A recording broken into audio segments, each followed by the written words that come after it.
우리 집안에 내 식구가 내 집안의 원수리라 주님이 이렇게 말씀하셨는데, 하지만 우리는 그들을 사랑하고 섬겨야 돼요. 아멘. 아무리 험악한 소리를 들어도 사랑하고 섬겨야 돼요. 제가 고등학교 1학년 때 예수를 믿었습니다. 그리고 우리 엄마 몰래 교회에 나갔습니다. 들키면 안 되는데 어느 날 저희 어머니가 제가 자율학습을 하고 있는 저희 학교에 오셨어요. 근데 제가 없었어요. 어디 갈게요? 교회에 갔죠. 우리 아들 어디 갔냐고. 교회에 갔다고. 저희 어머니가 너무너무 실망하시고 그때부터 제가 교회 간다는 사실을 아셨어요. 근데 말씀 안 하시고 계시다가 어느 날 제가 고등학교 3학년 때입니다. 제가 학생회 회장이었고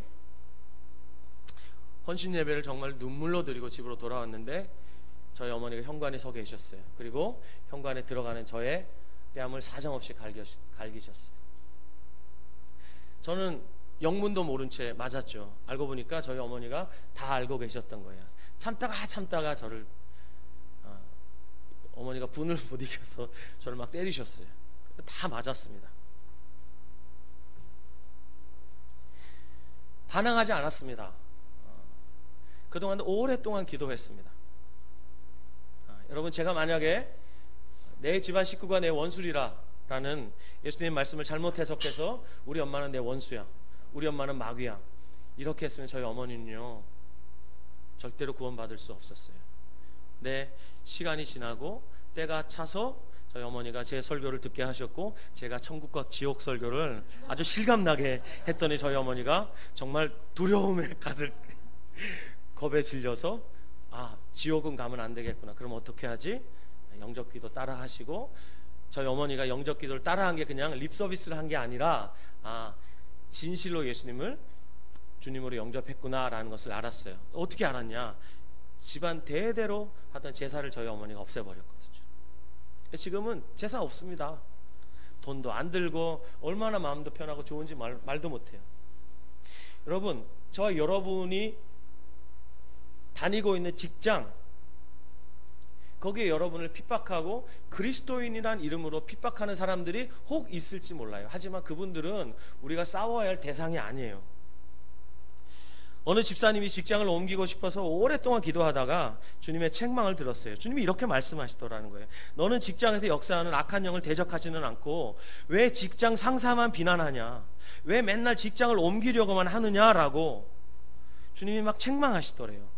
여러분, 우리의 싸움의 대상을 분명히 알아야 합니다. 우리의 가족, 친지, 친구, 직장 동료들은 우리가 사랑해야 할 대상이지, 복음을 전해서 구원해야 할 대상이지 결코 싸워야 할 대상이 아닌 것이에요.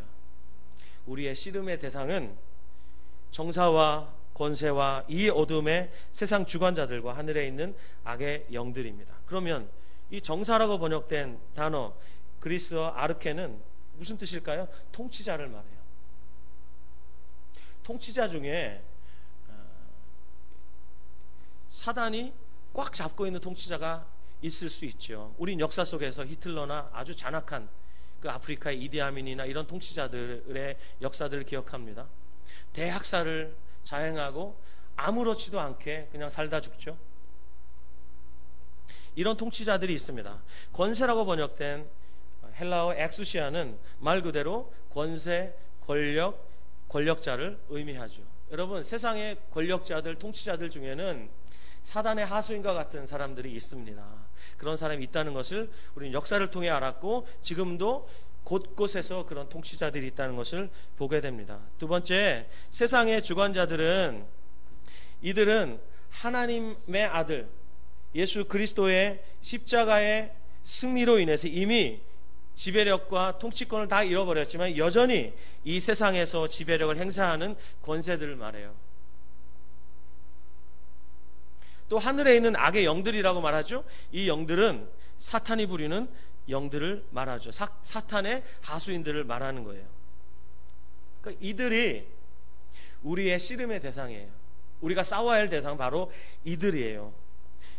그리고 사탄은 하나님이 창조하신 그 기쁨의 동산 에덴에서 하나님의 형상으로 창조된 사람들을 유혹하고 범죄하여 타락하게 했죠. 뿐만 아니에요. 사탄은 마태복음 4장을 읽어보시면 40일을 금식하신 예수님께도 찾아와서 예수님도 시험하려고 하고 예수님도 유혹하려고 했어요.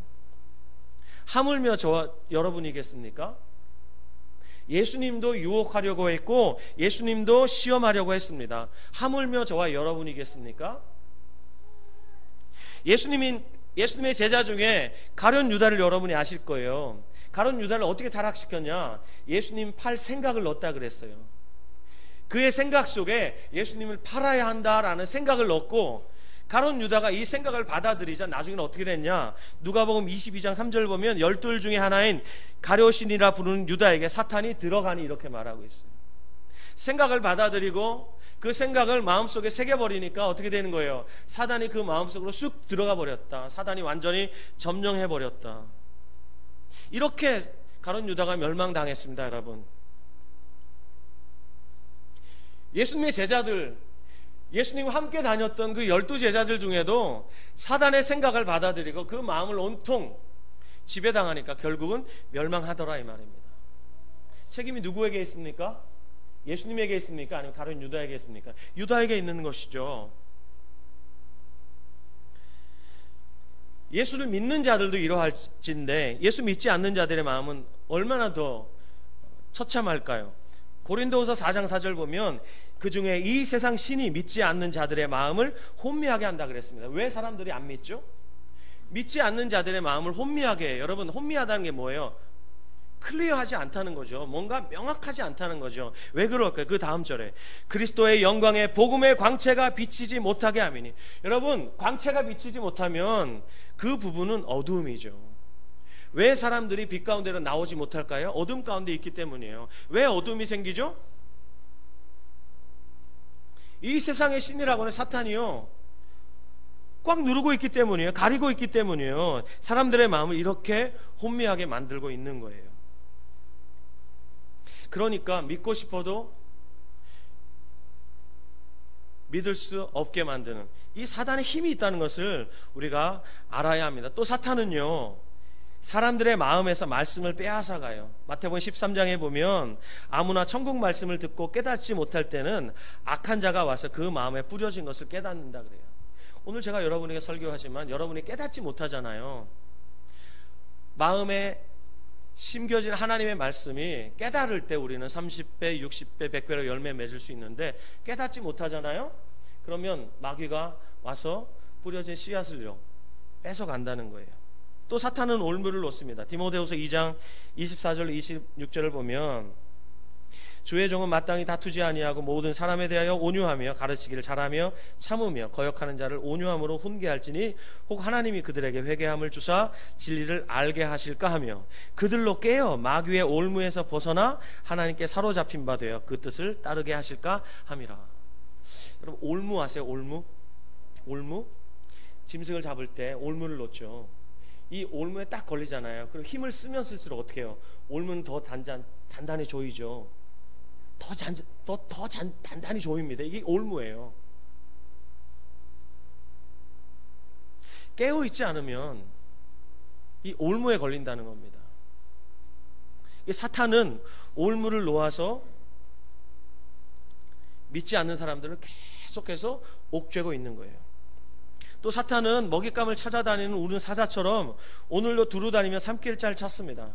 그래서 베드로 사도는 근신하라 깨어라 이렇게 외치고 있는 거예요. 여러분, 예수님과 함께 기도의 자리에서 깨어 있어야 할 베드로는 겟세마네 동산에서 땀방울이 핏방울이 되도록 기도하시는 예수님처럼 깨어 있지 못하고 졸고 있었어요. 그 실패를 경험 삼아 초대교회 성도들에게 그렇게 외치고 있는 거예요. 근신하라 깨어라. 깨어있지 않으면 어떻게 된다는 거예요? 마귀가 우는 사자같이 두루다니다가 삼킬 자를 찾으면 도둑질하고 죽이고 멸망시켜버리겠다는 거예요. 여러분, 이거 불신자에게 주신 명령이 아니에요. 초대교회를 향해서 근신하라 깨어라 라고 말씀했어요. 마귀가 우는 사자처럼 두루다니며 삼킬 자를 찾는다. 누구에게 하신 말씀이에요? 교회에게 하신 말씀이에요. 지난주에 나눴습니다. 여러분, 우리가 가진 면류관을 굳게 지켜서 아무도 우리의 면류관을 빼앗지 못하게 하라 그랬습니다. 계속 졸고 있고 자고 있으면 마귀의 밥 될 수 있어요. 그러므로 깨어 있으셔야 합니다. 아멘. 또 사탄은 하나님의 일을 방해해요. 데살로니가전서 2장 18절 보면 바울이 데살로니가 교회를 향해서 편지를 써서 이렇게 말해요. 그러므로 나 바울은 한 번, 두 번 너희에게 가고자 하였으나 사탄이 우리를 막았다. 제가 개척을 하고 그리고 12년이 지났잖아요. 지금까지 사단의 방해를 많이 받았습니다. 어떤 경우는 제가 뚫고 나가기도 했지만 어떤 경우는 사단의 방해를 받아서 좌절된 경우도 많이 있었어요. 사단이 저와 여러분의 여러 가지 도모들을 자꾸 방해합니다. 하나님의 위대한 역사를 이루려고 할 때 이걸 기억하고 계셔야 돼요. 아, 사단은 하나님의 일을 방해하는 존재구나. 바울이 데살로니가 교회에 다시 가서 복음을 전해서 그들을 다시 굳게 하려고 여러 번 시도했지만 사단이 막았다는 거예요. 전 요즘 마음속에 떨림이 있습니다. 제가 11월 달부터 12월 중순까지 7주에 걸쳐서 리콜이라는 집회를 하려고 해요. 근데 마음속에 여러 가지 두려움이 있어요. 사단이 주는 두려움이죠. 주님이 주시는 건 두려움이 아닌데 사단이 주는 것은 두려움이에요. 어떻게 하지? 어떻게 하지? 사단의 방해가 있을 것 뻔하거든요. 그러니까 기도로 돌파해 나가야 되는 거예요. 아멘.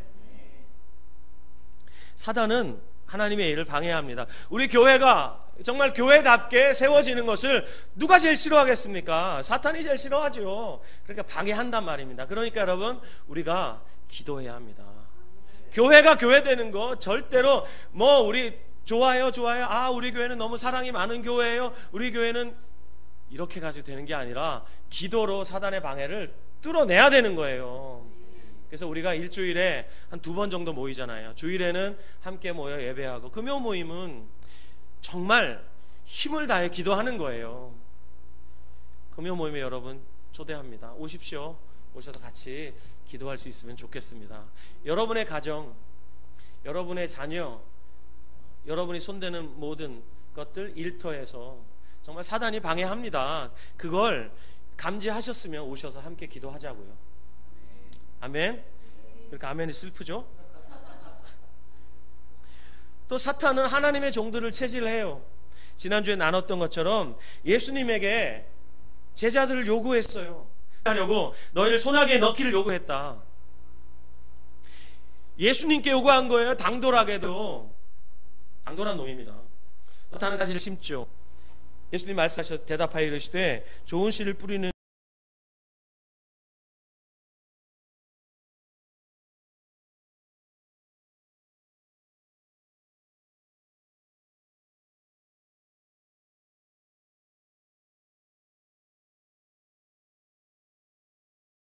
이는 인자요 밭은 세상이요 좋은 씨는 천국의 아들들이요 가라지는 악한 자의 아들들이요 가라지를 뿌린 원수는 마귀요 추수 때는 세상 끝이요 추수꾼은 천사들이니 그런즉 가라지를 거두어 불에 사르는 것 같이 세상 끝에도 그러하리라.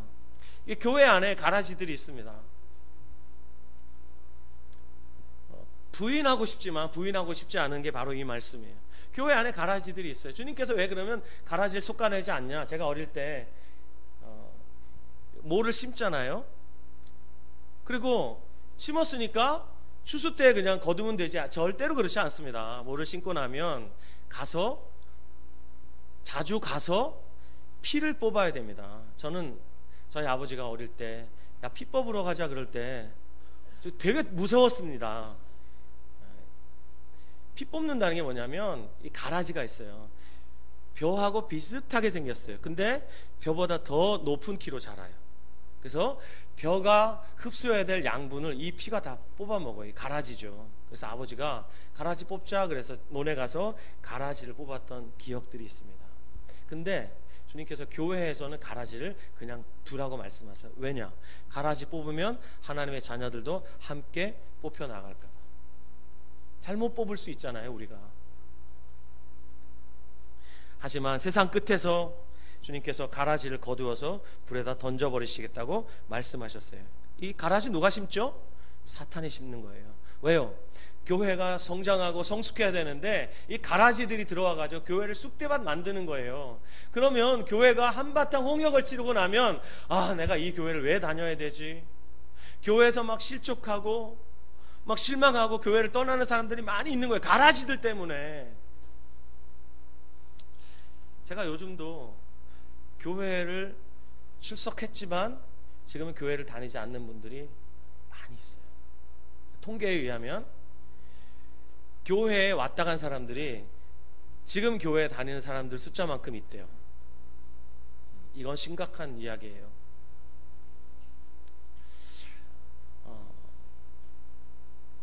꼭 기억하셨으면 좋겠어요. 우리가 교회 되려면 우리의 싸움의 대상을 분명히 알고 싸워야 됩니다. 분별해서 싸워야 되는 거예요. 아멘. 뒤로 물러가면 안 되는 거예요. 여러분, 하지만 여러분, 사탄이 이렇게 세? 여러분 놀라지 마십시오.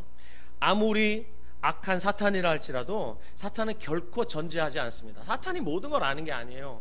사탄은 결코 전능하지도 않습니다. 사탄은 모든 걸 다 할 수 있는 존재가 아니에요. 그리고 사탄은 전제하지 않습니다. 전제란 어디에나 있는 것을 전제라고 하죠. 하나님은 어디에나 계시죠. 하지만 사탄은 절대로 어디에나 있지 못합니다. 다만 사탄이 졸개들을 풀어서 그 졸개들을 통해서 하나님의 사람들을 미혹하고 세상 사람들을 어떻게 해요? 어둠으로 꽉 누르고 있는 거예요. 이 사탄은 아무리 힘이 세 보여도 하나님의 허락함 없이는 결코 움직일 수 없어요. 사탄은 하나님의 허락하심 아래서만 활동할 수 있는 거예요. 그러므로 우리가 하나님께 구해야 되는 거예요. 뭘 구해야 돼요? 하나님의 나라, 하나님의 통치를 구해야 되는 거예요.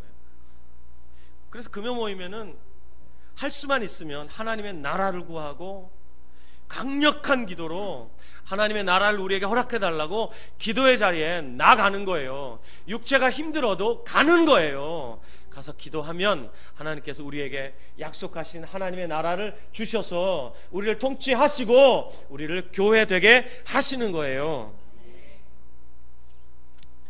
하나님의 허락하심 없이는 사탄은 우리 털끝 하나 건드리지 못해요. 요한일서 5장 18절, 여러분과 저에게 격려가 되는 말씀에 읽어드릴게요. 하나님께로부터 난 자는 다 범죄하지 아니하는 줄을 우리가 아노라. 하나님께로부터 나신 자가 그를 지키심에 악한 자가 그를 만지지도 못하느니라. 참새 한 마리도 머리카락 한 올도 하나님이 다 돌보시고 지키십니다. 아멘. 다 하나님의 허락하심 없이는 절대로 이 머리카락 한 올도 땅에 떨어지지 않습니다. 그러면 하나님이 이렇게 다 지키시는데 우리는 뭘 해야 할까요? 우리는 뭘 해야 하죠? 다 같이 에베소서 4장 27절을 찾아주시기 바랍니다. 두 장만 앞으로 가셔서 에베소서 4장 27절,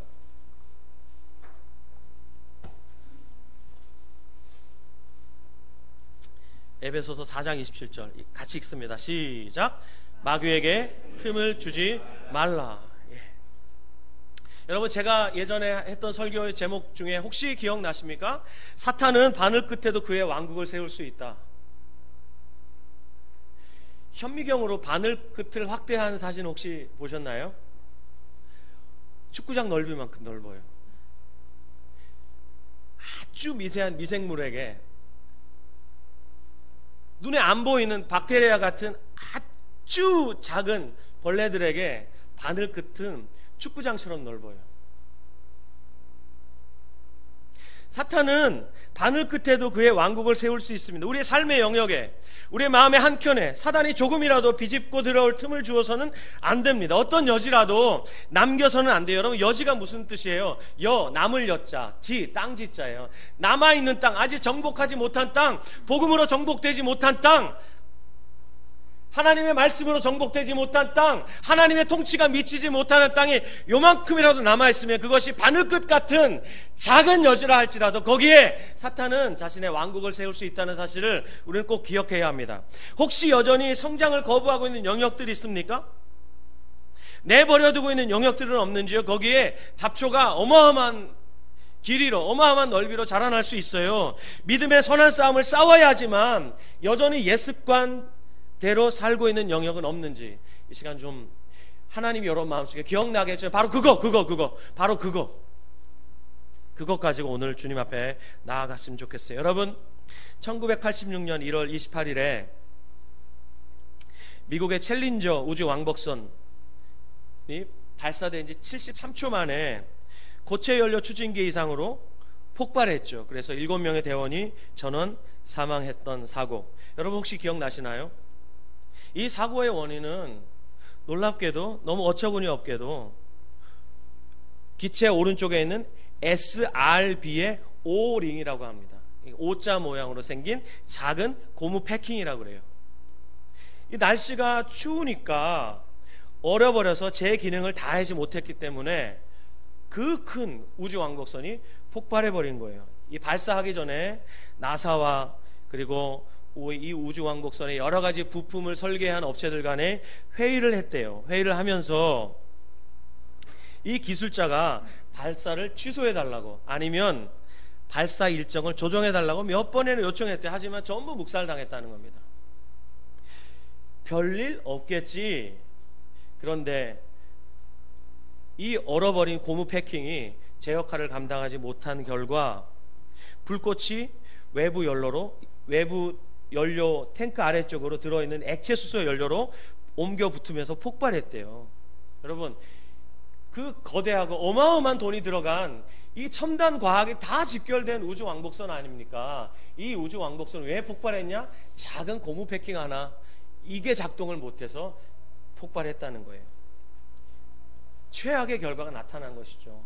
여러분, 작은 것이라고 해도 결코 무시할 수 없는 것이 있다는 거예요. 여러분 꼭 기억하십시오. 사탄은 바늘 끝에도 그의 왕국을 세울 수 있다는 사실이에요. 여러분, 이번 추석 명절에도 부모, 형제, 자매, 일가 친척들, 지인들을 만나게 되겠죠. 또 많은 사건들을 경험하게 될 수도 있습니다. 관계가 더 나빠질 수도 있고 감정의 골이 더 깊게 패일 수도 있습니다. 하지만 여러분, 그때 우리가 속지 말아야 할 것이 있어요. 그것은 싸움의 대상이 누구인지를 잘 분별해야 돼요. 사랑하라고 우리에게 허락해 주신 사람들을 사랑해야 하지, 절대로 마귀 사탄처럼 우리가 분별하여 대적해서는 안 돼요. 여러분의 감정에 틈을 주지 마세요. 그리고 여러분의 입술에 파수꾼을 세우시고 절대로 틈을 주지 마세요. 사탄이 우리가 주는 그 틈에도 자신의 왕국을 세우기 위해서 비집고 들어올 수 있다는 사실을 우리가 꼭 기억해야 합니다. 아멘. 예, 이번 명절에 여러분 가족들과 그리고 지인들과 관계 안에서, 그리고 여러 가지 사건들 통해서 그 사건 속에서 사단이 역사하지 못하도록 잘 분별해서 틈을 주지 마시고, 아멘, 하나님이 우리에게 허락하신 사람들을 끝까지 사랑할 수 있고 섬길 수 있기를 해피엔딩으로 끝내시고 다음 주에 이 자리로 돌아오시기를 주님의 이름으로 축원합니다. 아멘.